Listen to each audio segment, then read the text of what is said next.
വിജയ് സർക്കാരിന്റെ ആദ്യ ബജറ്റ്. വിദ്യാഭ്യാസത്തിനും യുവജനങ്ങൾക്കും സ്ത്രീകൾക്കും വൻ പ്രഖ്യാപനങ്ങൾ. 2031 തമിഴ്നാടിനെ $1.5 ട്രില്യൺ സാമ്പത്തിക ശക്തിയാക്കി മാറ്റുക പ്രധാന ലക്ഷ്യം.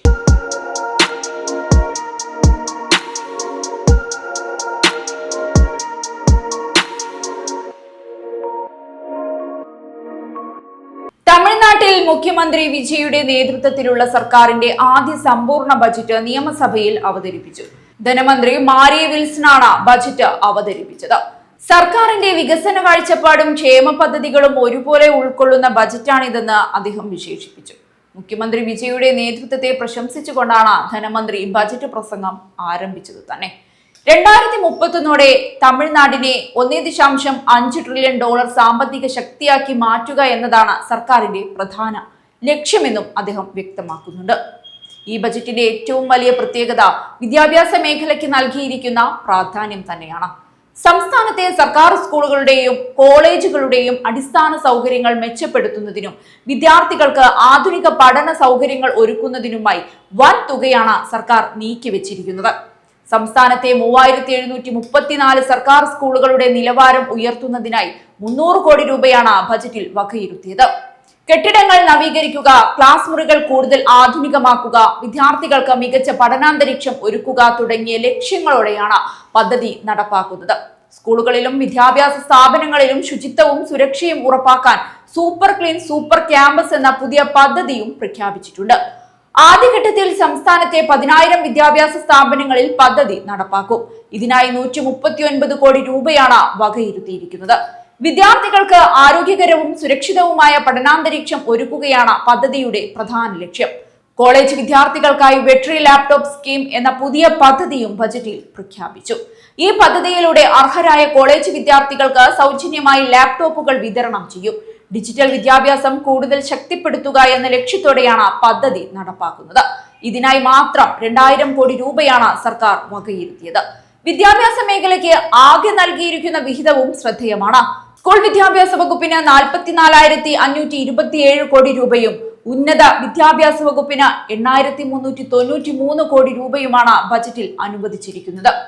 വിദ്യാഭ്യാസത്തെ സംസ്ഥാന വികസനത്തിന്റെ പ്രധാന അടിത്തറയായി സർക്കാർ കാണുന്നുവെന്നതിന്റെ തെളിവായാണ് ഈ പ്രഖ്യാപനങ്ങളെ വിലയിരുത്തുന്നത്.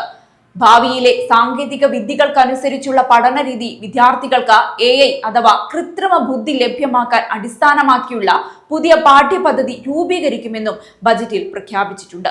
ഇതിനായി വിദ്യാഭ്യാസ വിദഗ്ധരെയും വ്യവസായ മേഖലയിലെ പ്രമുഖരെയും ഉൾപ്പെടുത്തി പ്രത്യേക സമിതി രൂപീകരിക്കുമെന്നും ധനമന്ത്രി അറിയിച്ചിട്ടുണ്ട്. സ്ത്രീ ശാക്തീകരണത്തിനും കുടുംബക്ഷേമത്തിനും പ്രാധാന്യം നൽകുന്ന പ്രഖ്യാപനങ്ങളും ബജറ്റിലുണ്ട്. വിവാഹിതരാകുന്ന സ്ത്രീകൾക്കായി പുതിയ ധനസഹായ പദ്ധതിയാണ് സർക്കാർ പ്രഖ്യാപിച്ചത്.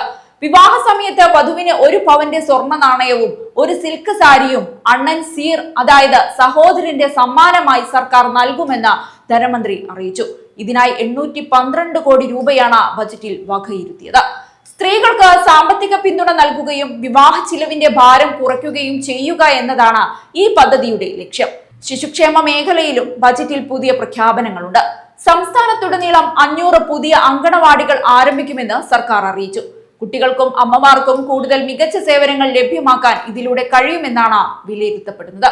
ഉന്നത വിദ്യാഭ്യാസ രംഗത്ത് പുതിയ സ്ഥാപനങ്ങൾ ആരംഭിക്കുന്നതിനും സർക്കാർ പ്രാധാന്യം നൽകിയിട്ടുണ്ട്. പുതിയ ഇന്ത്യൻ ഇൻസ്റ്റിറ്റ്യൂട്ട് ഓഫ് ടെക്നോളജി പദ്ധതികൾക്കായി 90 കോടി രൂപ വകയിരുത്തിയതായി ധനമന്ത്രി അറിയിച്ചു. ഇതോടൊപ്പം സർക്കാർ നിയന്ത്രണത്തിൽ പുതിയ ലോ കോളേജും ആരംഭിക്കുമെന്നും ബജറ്റിൽ പ്രഖ്യാപിച്ചിട്ടുണ്ട്. രാഷ്ട്രീയപരമായും ഏറെ ശ്രദ്ധ നേടിയ പ്രഖ്യാപനങ്ങളിലൊന്നാണ് നീറ്റ് പരീക്ഷയ്ക്കെതിരായ സർക്കാരിന്റെ നിലപാട്. മെഡിക്കൽ പ്രവേശനത്തിന് അടിസ്ഥാനമായി ദേശീയ പ്രവേശന പരീക്ഷയായ നീറ്റിന് പകരം +2 പരീക്ഷയിലെ മാർക്ക് പരിഗണിക്കണമെന്നാണ് തമിഴ്നാട് സർക്കാരിന്റെ ആവശ്യം.